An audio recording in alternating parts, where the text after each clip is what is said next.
Welcome back to the PT Graduate Podcast. It's great to have my guest here today who I've been wanting to talk to for a long time, Corrina Shilling. Welcome. Thank you for having me. Yeah, it's great. Good to chat. We've kind of met originally on Mr. John Polly's mentorship and a couple of times and stayed in touch ever since, really, haven't we? Yeah. I'm a complete groupie of yours now. That's very kind of you to say so.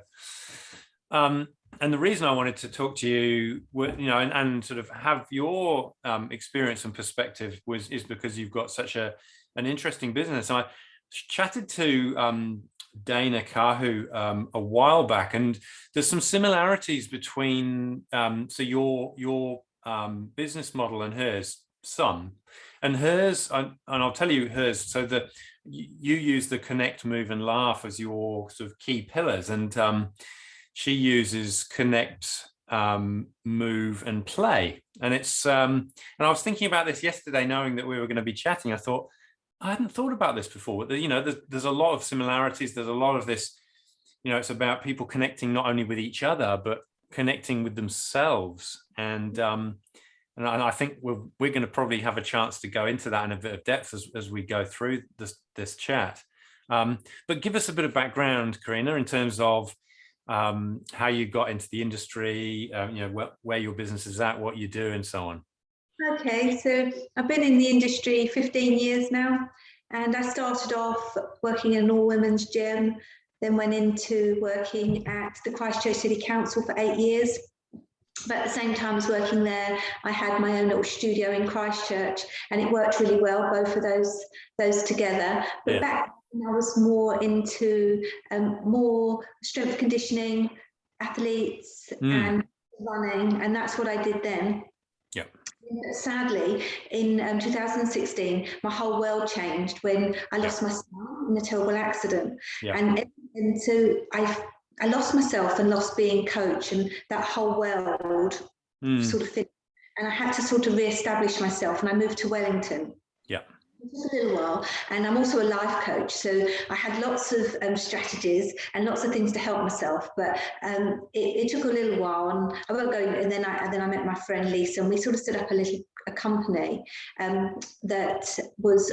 Well, it was her company called Box of Chocolates, and I was like, it just sort of started off as me just sort of helping out, and we wanted to get people into a group, and we did like workshops, and then we took them on like a 8-week gentle movement and went on retreats at the end. And this is what I did sort of in the early stages of my grief, and that's where this connection came together.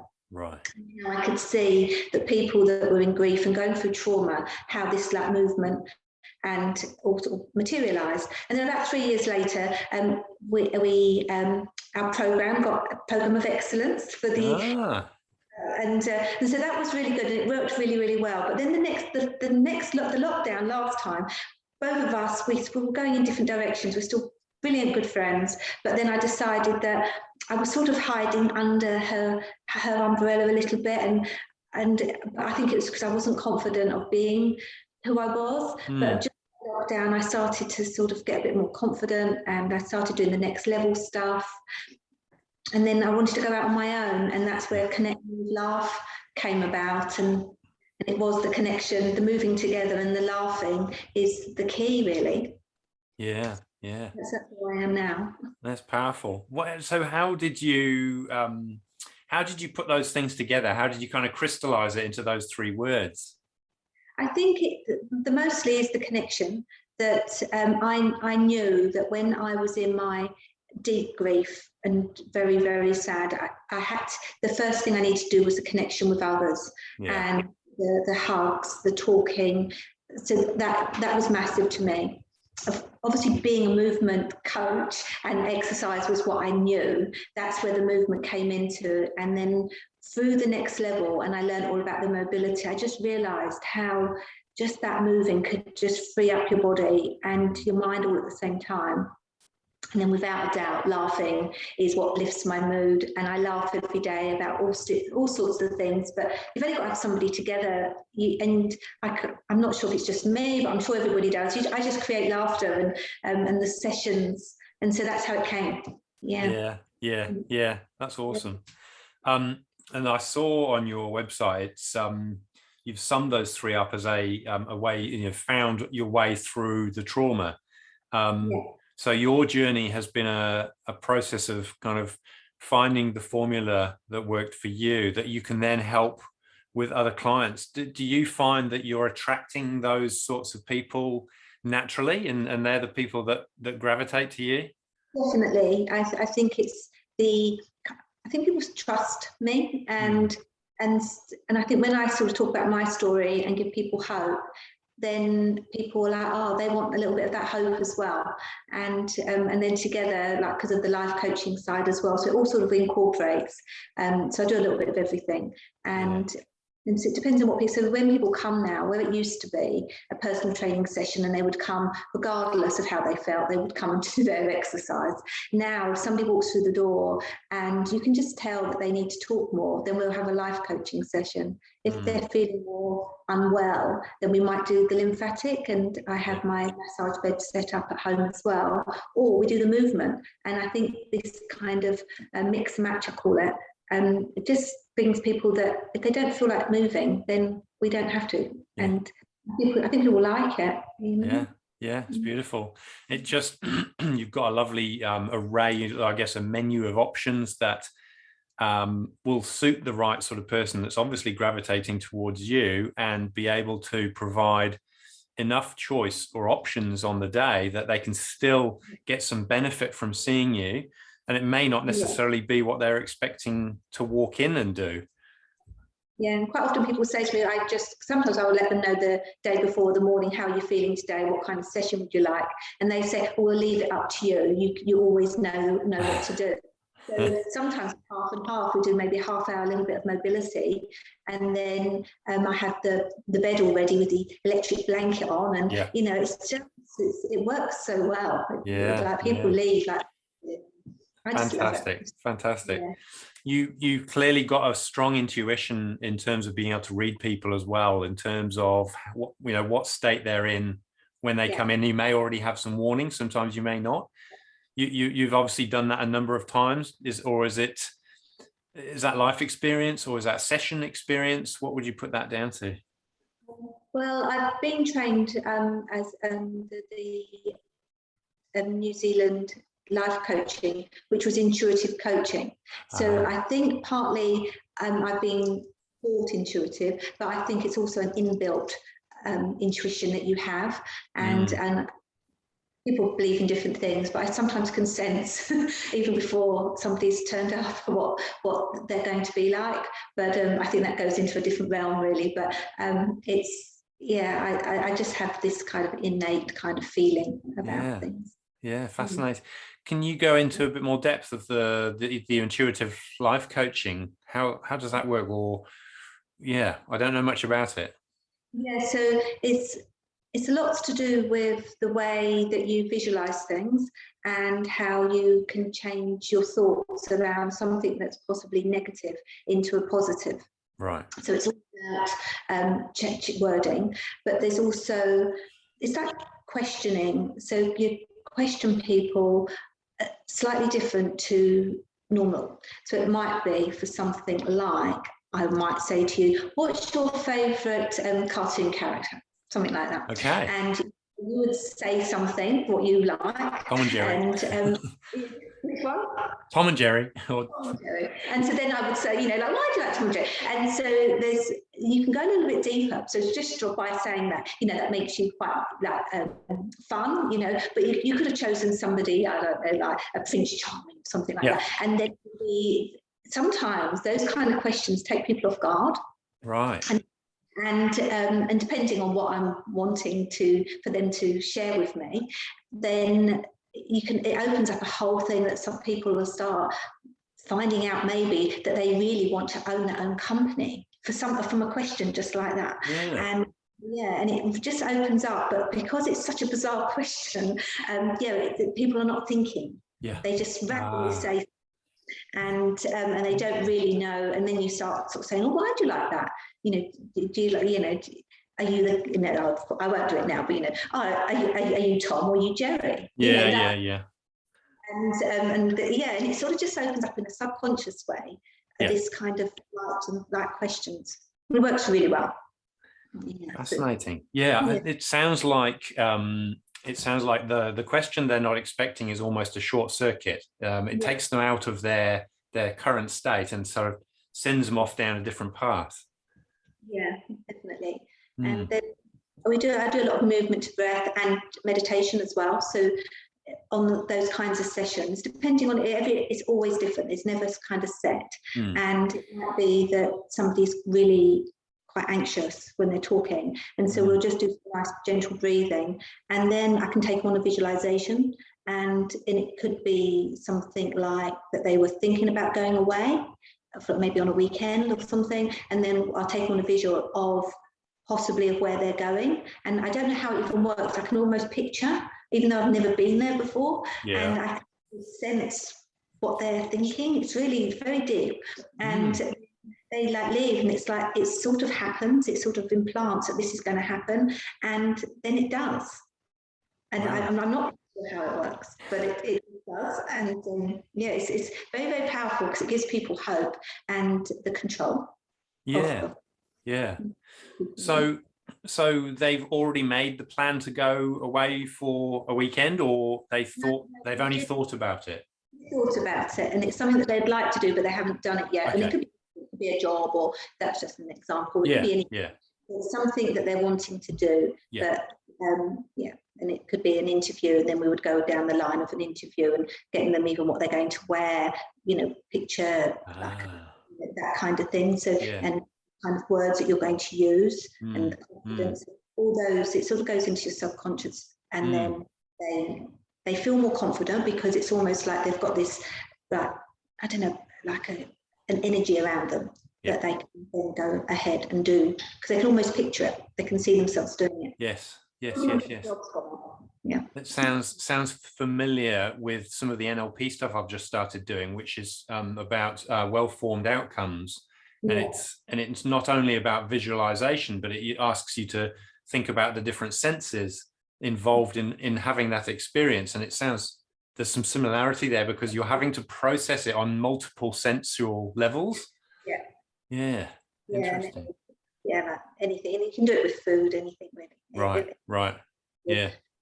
And generally, and I would say that people that come in with maybe a question, it's never ever that question ever.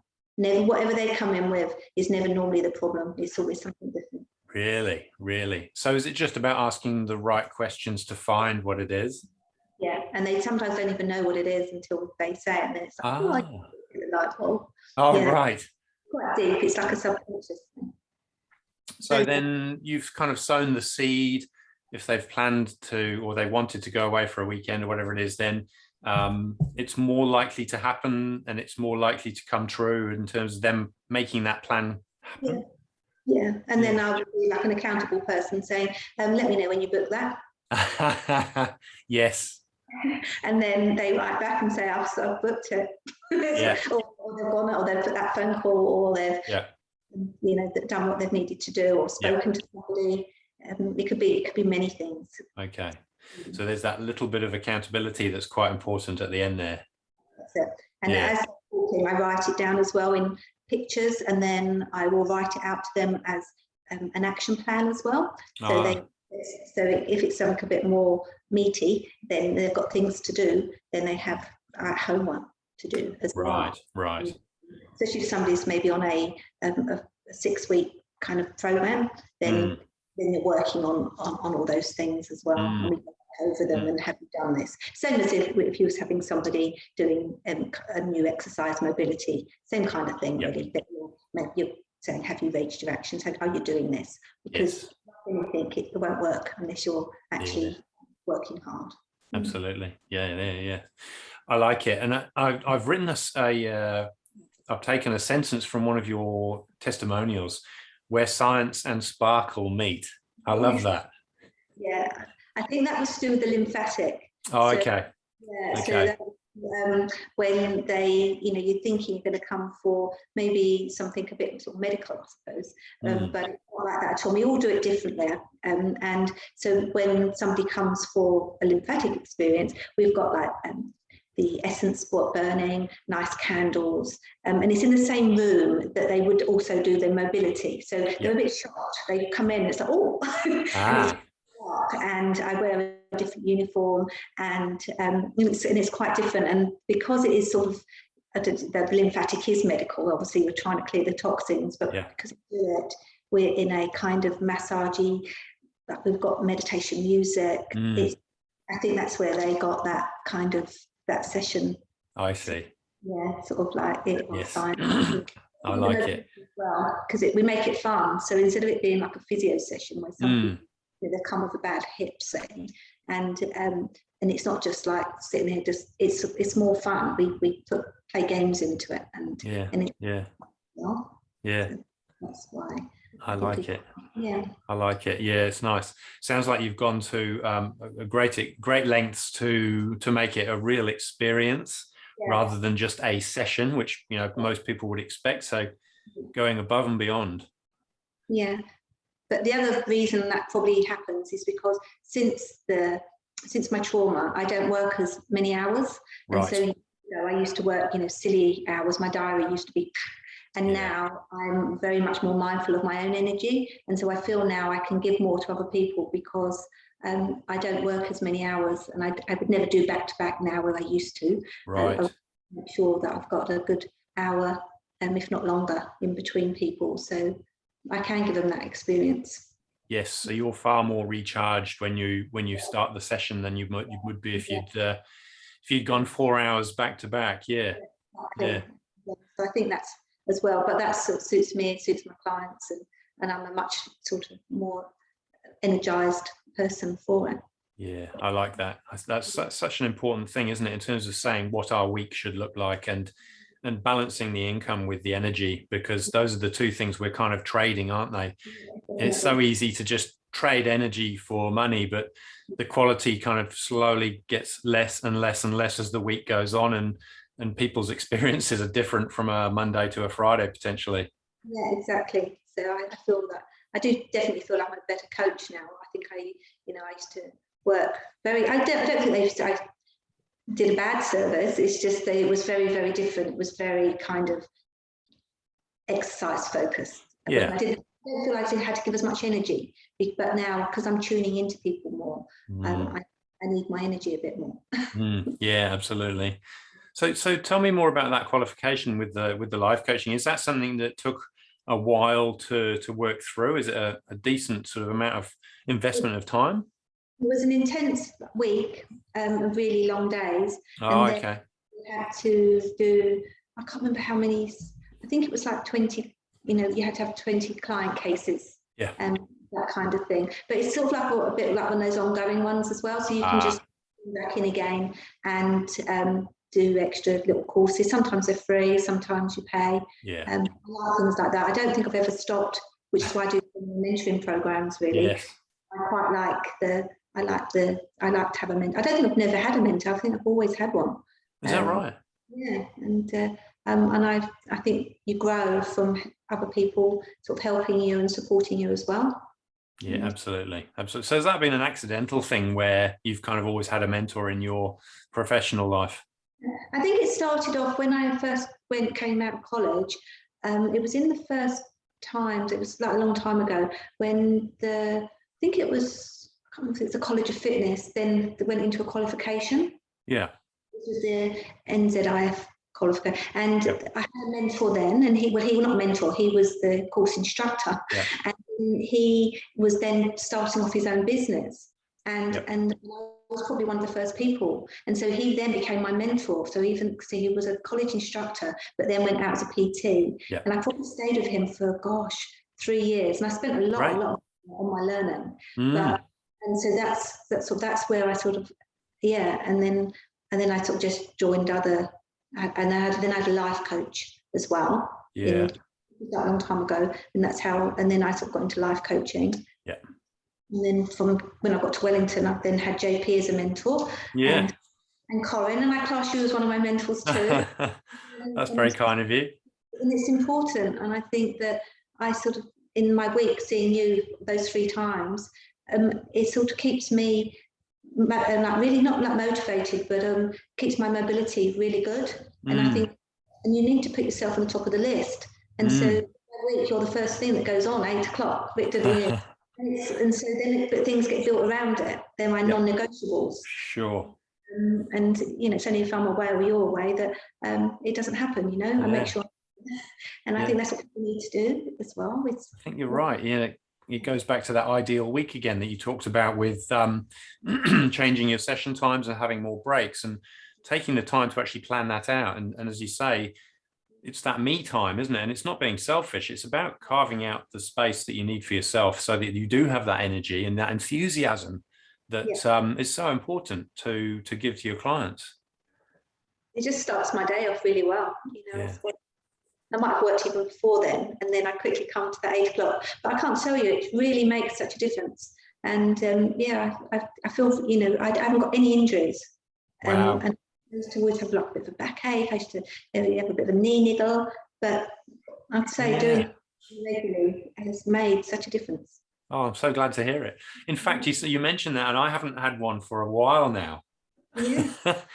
And I used to get niggles here and there all the time, and I can't really remember the last time. So you do this stuff and you kind of start to take it for granted. Yeah, and it makes you do it as well, because you teach other people, but it's not the same as doing it where it's just for yourself. Yeah. And, that's really good. Yeah. And so you met JP in Melbourne, I believe, at would it have been at the fitness conference? Yeah, so that was in 2016, and it was shortly after my son had died. Oh, okay. But I was already going on this course before he died, and I thought, oh, I still go. And I was with the council, and so I had all my friends. Yeah. But I was really, it was only a few months after. Oh, so yeah. Deep grief. And then I think what happened, I went to his play workshop, and that's where I really felt in my flow. And for that hour I didn't think, and it was like a gift. And that's what I feel like I want to do for people. And it's that experience of not being able to think about anything else. Connection of you know, just that hand touch of, you know, doing high fives. It was, and like not hard games, because I don't think my brain would have coped with it, because they were fun. And then I didn't have to think too hard, and I do remember my energy just being lifted, and that's the gift I want to give other people. So the timing was really, really important there, I think, so by the sounds of things. Yeah, it was really, really. But it then took me quite a long time after that to sort of get back into finding that connection. I sort of did fall down for a bit, but that's only, you know, that it was a very big trauma. So I held on to that the whole time, about this connection of laughing and play. And as soon as I started again, that's just what I did. So I've never ever since, I've not ever done like a proper strength conditioning program again. Really? I've only done play. That was it. And so sometimes people ask me, and I'm like, no, I don't want to do that. Even though I loved it, I did it for years. But no, it's all sort of strength at length now, and hardly. So you obviously made that really good connection with JP and the way he does things, and you've incorporated that into your business, and you're still on the next level program and enjoying the education there. That's obviously something you've connected on more than one level. I think so I did the next level 1 and 2, and then I'm on the advanced, where sadly, because it's obviously in Australia, it's 5 hours on a Sunday once a month. But it's not just the connection with JP, it's connection with the other people on the course. And that's what the big thing is. It's that you've got new friends, and I think when you're a personal trainer at home, it's important to connect with other PTs. And I never did before the lockdown, and this now I've got that, and that for yourself, you know, I've got these new friends, and people that have got the same kind of thoughts as me and wanting to do the same things. So that's what I think JP has done really, really well. And I just love the learning, and so that's good. And what you with what you do as well, it sort of incorporates that learning as well. It's very similar, your moves that you do too, which is the same as Yeah. That's right. I've taken, excuse me, I've certainly taken a lot from those level 1 and level 2 courses and incorporated it into the holistic movement coaching program that I'm on. And it's always a blend of all those things, and you kind of find what works for you and what doesn't necessarily, and that becomes what you do with your clients, I think. And obviously learning is obviously a big thing for you. That must be an important value, because it's something that's common to everything that you've done by the sounds of things, and having a mentor. And so I love, the day one with Dave Lowe. I enjoyed that. That was very similar. I'm also doing the mentorship with the functional health solutions. Oh, yes. With Dr. Stuart Gillespie. Yep. That's really, really, really interesting. And they do all different modules. There's a one that I'm also doing part of it to do with the trauma and brain. And that's just started, that module. And it's all about the limbic system. So I love learning and probably study far too much probably. But I really, really enjoy it. And I love sharing what I learn. So everything's about helping my clients more and friends, family, anybody who wants to listen, really. Yeah. So, you're very good at sharing it as well. I've caught a few of your lives. Tell us a bit about the lives that you do and the themes and so on.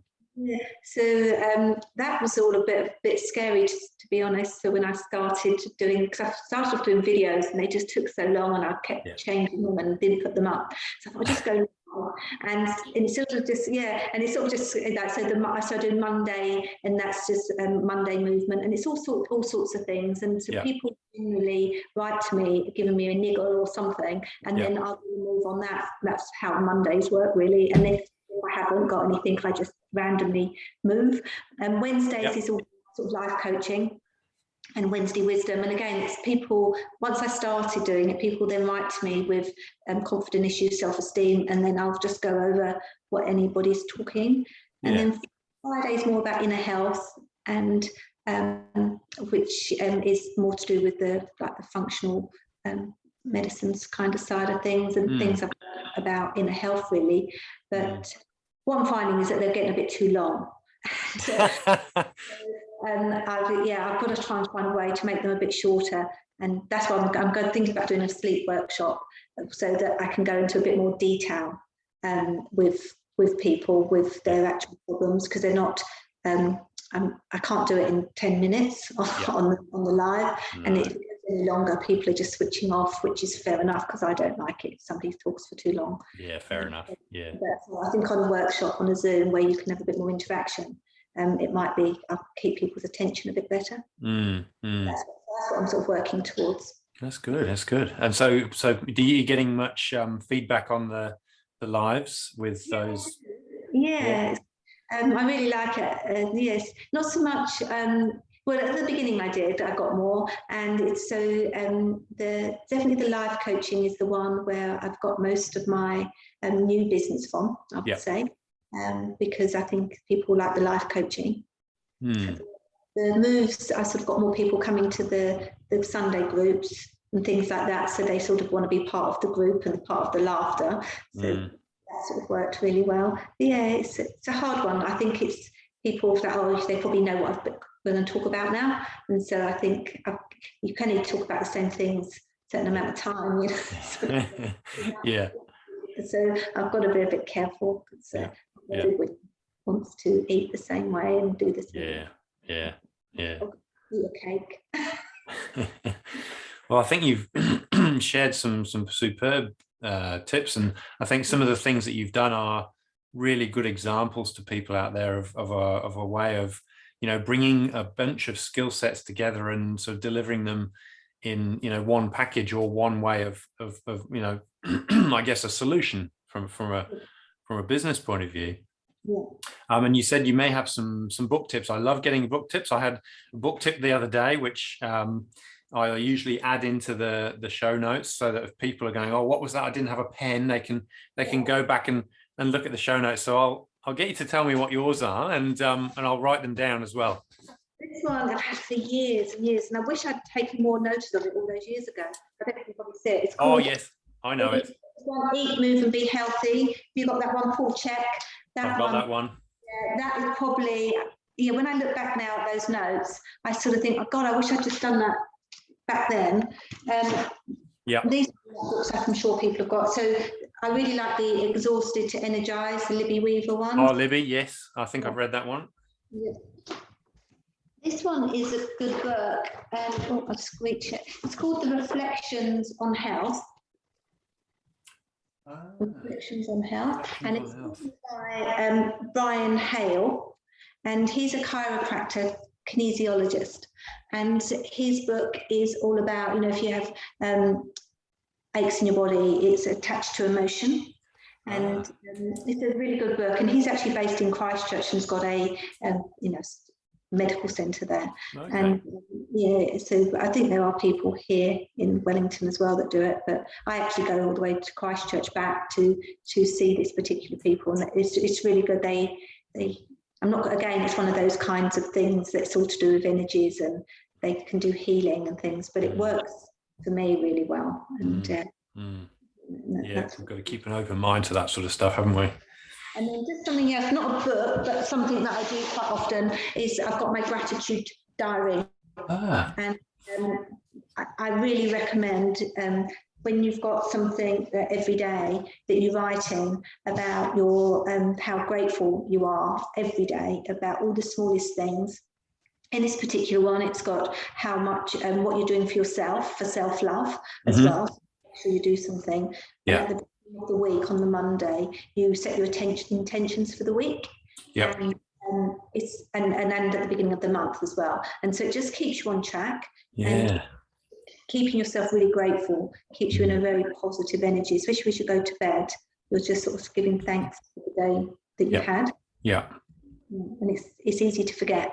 So that is just something that you can get yourself a gratitude book or journal. That's awesome. So is that one that you use, is that off the shelf or? Yeah, it is. I forgot which name it is. Yeah, I've got mine from, it's called, I think, Scorpion Books or something. Okay. But I've forgotten the lady's name. Melanie somebody. Yeah, okay. It's like any kind of, you know, journal or something. That one's quite nice. A bit girly, but it's still nice. That's okay. Yeah, I think there's enough evidence out there to show that gratitude is a key element of health, mental health, and overall well-being, isn't it? Definitely. With your affirmations as well, you know, it's all about keeping your mind as positive as possible. Affirmations in the morning and gratitude at night. Absolutely, I like it. I'm struggling, but I'm trying. I found an app. It's not as good. It's not as good, but it's a stepping stone for me. I think, you know, I need to work my way towards the full-blown diary. But yeah, I understand the power and the importance of it for sure. Definitely, it's just getting into a routine like anything. It's just making sure you do it. Yeah, and I think it's important to try and maintain those, isn't it? Especially in situations where we have lockdowns that throw us out of routine, because it's kind of like an anchor.